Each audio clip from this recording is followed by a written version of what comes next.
beloved English students at Evergreen. This is video number 6, the last one. All right, we've been talking about some really important elements of literature. We looked at setting, and we looked at protagonist and antagonist. We looked at types of conflict.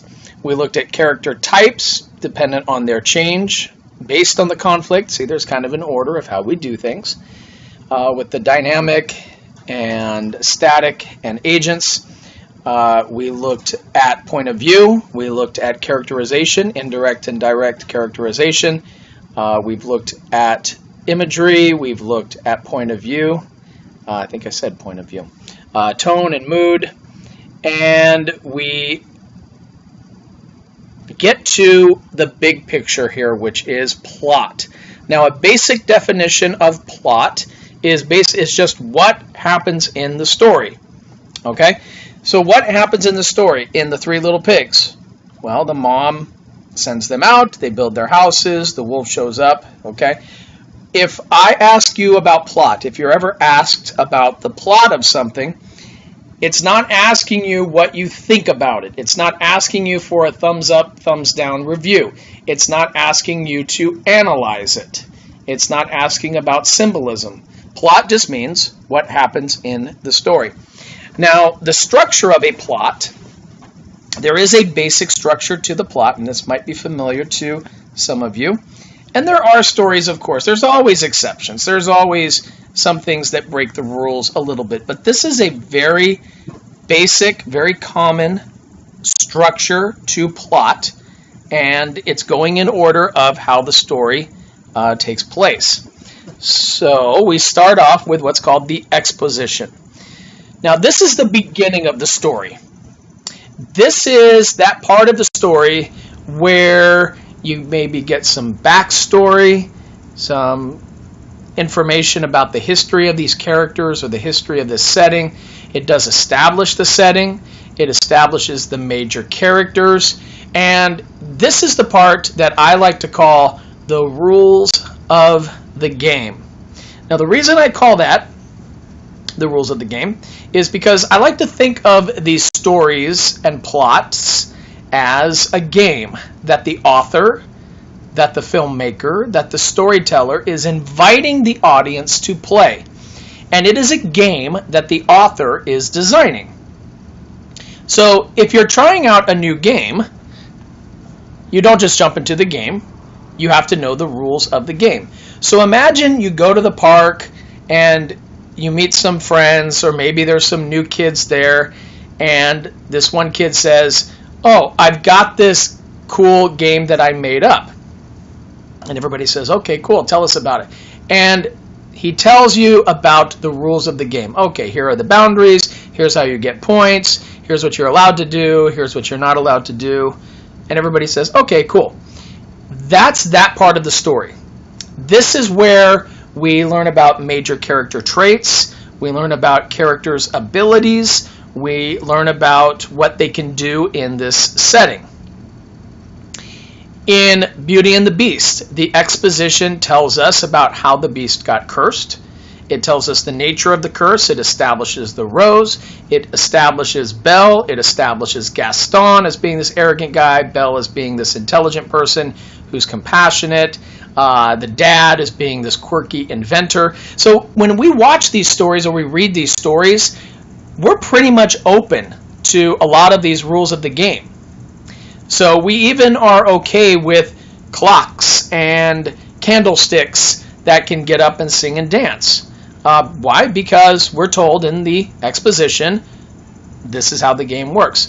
So once the rules of the game are established, the author says, "Okay, you've got the rules?" And we say, "Yep." And he says, "Game on." And this is where the game begins. The inciting incident. The inciting incident is that one event that establishes the main conflict that's going to be the heart of the story. This is where the protagonist and the antagonist go clash, and it starts building up through the rest of the story. And this is where the heart of the story is, the conflict. Now, the rising action is the conflict in play. Game on. Now, by the way, once the storyteller establishes these rules of the game, they generally don't want to change the rules. So, for example, in the movie The Incredibles, in the exposition of that film, we learn about the relationship between Mrs. Parr and Mr. Parr. We get to know about their superpowers. We know a little bit about the background with the society and the laws and things. Okay. We know what they can do. We see that he can jump really far. We see that he can lift things that are heavy. We see that he's got super strength. He's got a cool car that dresses him for superhero work. But later on, we can't change the rules of the game for him. We can't, later on when he's fighting the robot, Mr. Incredible all of a sudden says, I don't know if I ever told you this, but I can fly. And then he flies. We would be mad. We would be disappointed. We'd be saying, what? Right? That other superhero can fly. He can't fly. Because that would be breaking the rules of the game. It's like when you're playing that game with that kid in the park, and then halfway through the kid says, oh, by the way, actually, I'm going to change the rule that instead of giving me 5 points, it gives me 10 points. Everybody else would say, no fair, no fair. Okay, so we like it when the author keeps by their rules. So the rising action, this is where the protagonist is going through all those obstacles that are part of the main conflict. And it builds in intensity. It builds in complexity. If we look at Beauty and the Beast, for example, the conflict with Belle, with the Beast, it gets more complicated because, yes, she's a prisoner, but she's starting to have feelings for him. He's having feelings for her. The rose is about to wither. It gets even more complicated when she says, I gotta go because my dad is sick, my dad is hurt. Gaston gets involved in this. It builds in intensity. That's why it's called the rising action. Now, this rising action is going to build and build and build to the major point of crisis. And it is sometimes the most intense. It might be when our point of interest is the highest as a reader. It might be the conflict at its most emotional. I like to call this the point of no return.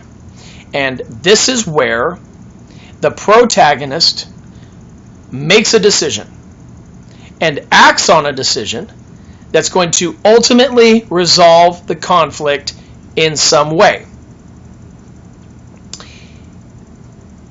In Beauty and the Beast, for example, it's building, the people attack the castle, Gaston and the Beast are having this epic battle on the top there, and it's raining, and it's dark, and the lightning is going, and Gaston is taunting him and trying to beat them all up, and he's throwing them around. He's a tough foe for him.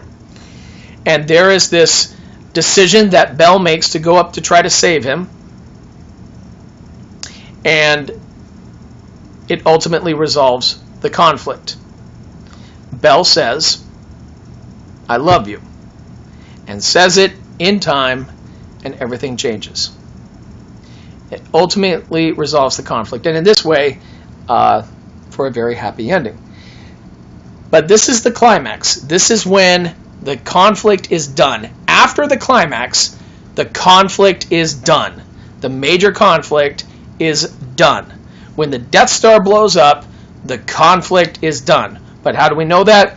It's built on Luke Skywalker's decision to say, I'm not going to use the computer, I'm going to use the Force to fire this missile.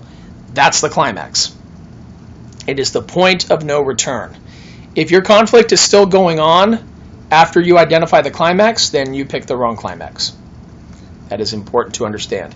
Now, right after the climax, there is this very short time that's called the falling action. Okay, in literature, it's not a rule of 1 page or 5 pages. You get a sense of it as you look at the story structure. In movies, it's a lot easier to feel. And this is that direct and immediate result of the climax. It's kind of a breather. So in Star Wars, the whole conflict begins. We finally get to Luke Skywalker, and the inciting action there is, I'm going to leave Tatooine and I'm going to become a Jedi with Obi-Wan Kenobi after his aunt and uncle are killed by the Empire. Then it's all the conflict. It's get somebody to fly a ship, and we meet Han Solo and we meet Chewbacca, and then they have to go onto the Death Star, and then they have to save Leia, and then they have to get the tractor beam out, and all of this, and it builds and it builds and it builds and it builds, and then they destroy the Death Star. Right after that, they're all flying away from the destruction, and you hear Obi-Wan's voice in Luke's ear saying, "The Force will be with you always." It's kind of this, all right. Now, it would seem too rushed to end the story there. So everything is answered in the resolution. The resolution is, what is the final outcome? Okay, basically, how has the world of these characters changed because of this conflict? How are these characters different now that this conflict has taken place? Now, the answer to that may be very, very much. The answer to that may be very, very little. It just has to do with the story. So, quite often, we will have complete and comfortable closure to the entire plot. In Beauty and the Beast, keep going back to that one. This happens to be on my mind, so we'll use that. I know it's one that's familiar with a lot of people. In Beauty and the Beast, there is wonderful, complete, and comfortable closure to it. The curse is lifted, they get married, everybody's turned back to normal, happily ever after. Then you do have some stories that would be considered more open-ended, where we don't have complete closure to it, or it seems like there's more that's unresolved. Some of it's resolved, and some of it is unresolved. In Hollywood movies, you don't see a lot of open-ended because people get frustrated by those things. But you do see it in other works of literature. The Necklace, for example, is a short story by Guy de Maupassant, and it answers the question of the conflict, but does not give us all the answers about the result of it. So it's more open-ended. You'll see some of these stories in literature and in movies as you get older. So that's our plot there. The resolution in Star Wars, for example, would be the award ceremony, the medal ceremony at the end when they're all getting the rewards there. And of course, everything is nice and neat. Even R2-D2, who was hit by laser beams in the battle, he's okay. So this is what the diagram looks like, and we read it left to right. So as we follow the line, there's our exposition, there's our backstory, there's our major characters introduced, the setting introduced, the rules of the game. Then that little point right there, it's very precise. Inciting incident. That's what starts it. That's what starts the conflict. And then pretty much most of our story, because if there's no conflict, there's no story, bloop, is the rising action. It's building in intensity. It's building in complexity. We're focusing on the major conflict.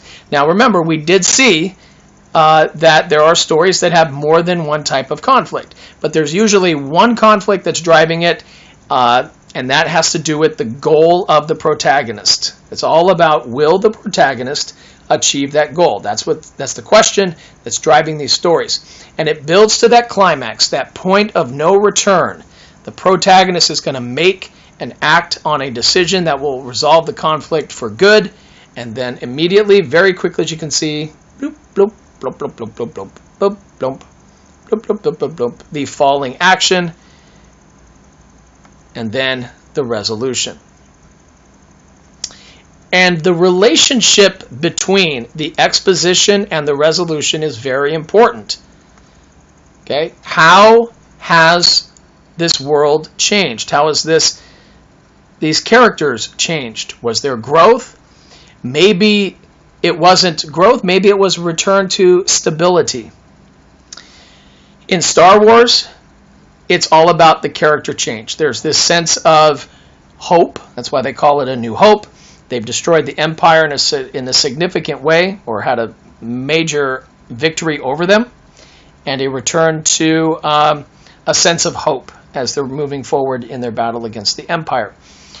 In Jurassic Park, there's kind of a sense of return to stability, of we finally got away, and now we've learned our lesson about playing with DNA and cloning and these kinds of things. And there are stories where it's just more about a reassurance of what's true. And that's what you see really in the Three Little Pigs. You don't really see a lot of change. You had a kind of threat and sort of a return to stability. But let's look at the plot elements of the Three Little Pigs to our diagram. So our exposition, we established the setting. Once upon a time, in the forest, there were three little pigs. And Mom says, go out into the world and seek your fortunes. And remember, do everything the best that you can, because that's the way to get along in the world. All right? We're still in exposition. He builds his house out of straw. He builds his house out of sticks. He builds his house out of bricks. Then, bump, bump, bump, inciting incident. The wolf comes in. Remember, quite often the antagonist initiates the conflict. So the wolf comes in and says, I want to eat you. And it builds in intensity. It builds in complexity. He destroys one house. He eats that pig. Oh my gosh, is he going to be taken out? Is he going to be victorious? Are they going to achieve their goal? He goes to the second pig. Blows down the house. Eats that pig. It builds in intensity. Then he goes to the third house. Can't blow that one down. Now it's getting more complex. And I know it seems like a simple children's fairy tale, which it is, but it follows this structure quite nicely. It builds in intensity. Then it's, oh, I can't get into this house by blowing it down. I need to find another way. And he goes up to the chimney, and the third little pig, the protagonist, makes a decision. Oh my gosh, if he gets in, what am I going to do? So he goes over, puts the boiling water in the kettle. He makes that decision. That is the climax. The immediate result of that is the wolf is now a boiled wolf soup. And the resolution, Mom comes back into the scene. He says the next day, he invited Mom over, and Mom came over and she said, you see, it is just as I told you. The best way to get along in the world is to do things the best that you can. So it's a reaffirming of what was established at the beginning. And those are character traits that the third little pig already had. That's why he built his house out of bricks. He did it the way that he could. So it's a reassurance of that idea. Hope that's all making sense here. Again, keep your questions on your notes. Let me know if you have questions. They can't wait till Thursday, but I look forward to what you guys are going to bring in your discussion on Thursday.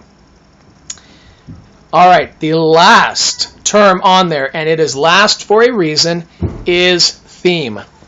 Now, theme is the main idea. Ooh, it's underlined. Must be important. The main idea of a literary work. And it is usually expressed as a generalization. This is what the author is saying about this aspect of life. Now, I want to make it very clear, Mr. Hebert is not a big fan of saying, oh, what is the message of this work? What is the lesson of this work? I don't want you guys, I have found that if we think about it in terms of messages and lessons, then we don't see it as artwork. We don't see it as literature. We see them as like algebra problems that we're trying to solve. And that's not what it's about. Poems, for example, are not puzzles that you're trying to solve for the variable. No. They're not secret codes. That's not what we're asking about. Theme has to do with the ideas that are presented in the work and what the author is saying about those ideas by what happens. Okay, this is why theme has to come last, because it's about looking at the whole story, the story as a whole. You cannot analyze theme with reading just the first chapter of a book. You might see themes developing, but you cannot really analyze it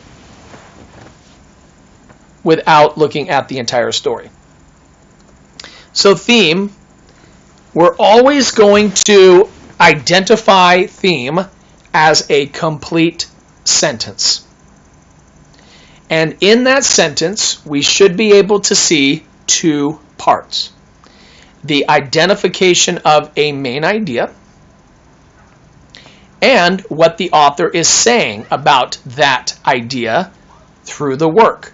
Well, how do I know that the author is saying that? Okay, well, look at what the characters say. Look at how events are depicted. Look at tone. Look at how things are described. Who is the protagonist? Who or what is the antagonist? Are they successful? Are they not successful? All of these things contribute to what the author is saying about that idea. So let me give you some bad examples of theme statements, okay? And again, we're getting rid of message, we're getting rid of lesson. Moral is another thing that I am not a big fan of. What's the moral of the story? I know that there are fables, and fables are intended to give morals. I get that, but we're not going to read a lot of fables. We're going to read, we're going to read literature, novels and short stories that aren't made to teach a lesson. So here's some bad examples of theme statements. Romeo and Juliet is about love. Okay, so that's a good start. We have the name of the story there, it's fine. And it says it's about love. So it has the main idea. But what it doesn't say in this statement is, what is the story saying about love? Okay, it's always about what the story is saying. Not what you want it to say. Not whether you agree or disagree. That's not what theme statements are about. What is the text saying about that idea? And this only has the first part, so F minus. Romeo and Juliet is about love. Well, what's it saying about love? The play Peter Pan is about a boy who refuses to grow up. Okay, cool. But that's not about theme. That's plot. Okay, that's not an idea. Love is an idea. A boy refusing to grow up, that's story plot. That's what happens in the story. That is not a theme statement. I get this a lot from students. What's the theme? What's the theme of the story? It's about life, man. It's about life. Okay, way to not make a decision. No, don't ever say to me. Don't ever write about in an analysis. This play is about life. This poem is about life. The story is about life. Okay, can we be more specific about it? Being about life is way too general, so don't use it. It's a weak insight. It's juvenile. It seems like I'm trying to sound smart when I don't really know what I'm saying, so we want to be more specific. So these are just some bad examples of theme statements. Well, let's make them right, shall we? Let's make it right with the world. Romeo and Juliet is about how obsessive love can be so destructive. Ooh, now we got it. We've got two parts. What's the main idea? Obsessive love. And what is it saying about it? That it can be so destructive. Now we've got an idea going here. Now we've got a theme statement. Let's fix that Peter Pan one. The play Peter Pan shows that while growing up or responsibility is something that most people avoid, it really is a natural and necessary part of life. Boom. What are our ideas? Growing up and responsibility. That's our idea. What is it saying about those things? It's a natural and necessary part of life. Growing up, that's the idea. What is it saying about it? It's a natural and necessary part of life. You've got to have both parts for a theme statement. And let's change that whole poem about life garbage. This poem is about how the choices people make affect the rest of their lives. So what's the main idea there? Choices. What is it saying about choices? That they affect the rest of people's lives. So what is it saying about obsessive love? That it can be destructive. What is it saying about responsibility? It's a natural, necessary part of life. What is it saying about choices? That it affects the rest of their lives. The idea, and what is it saying about the idea? Remember, theme statements are about what the literature says. You might completely agree, you might completely disagree. That's not what theme statements are about. Can a piece of literature have more than one theme? Absolutely. And please don't ever say to me, this piece of literature doesn't have any themes. No, every story has a theme. Every story has a theme. Every story has a theme. Got it? Okay. An important reminder, bloop, coming at you, 3D. Theme, as I said, cannot be fully analyzed unless you have read the whole story. Okay? Can't do it halfway. That's kind of like saying halfway through your vacation, this vacation as a whole totally stinks. Well, you haven't finished the vacation yet. Well, it's going that way. Okay, it's developing, but not entirely. Fun little comics here related to the Three Little Pigs. This is from the Far Side. Listen out there, we're George and Harriet Miller. We just dropped in on the pigs for coffee. We're coming out. We don't want trouble. We're Far Side fans in the Hebert household. The pig watched his two friends run into the surf with boards made of straw and sticks. Later, however, his smug sense of security, along with his board of bricks, vanished in about 40 feet of water. So here are the pigs with the bricks. Isn't the hero. You can pause and take a look at this one.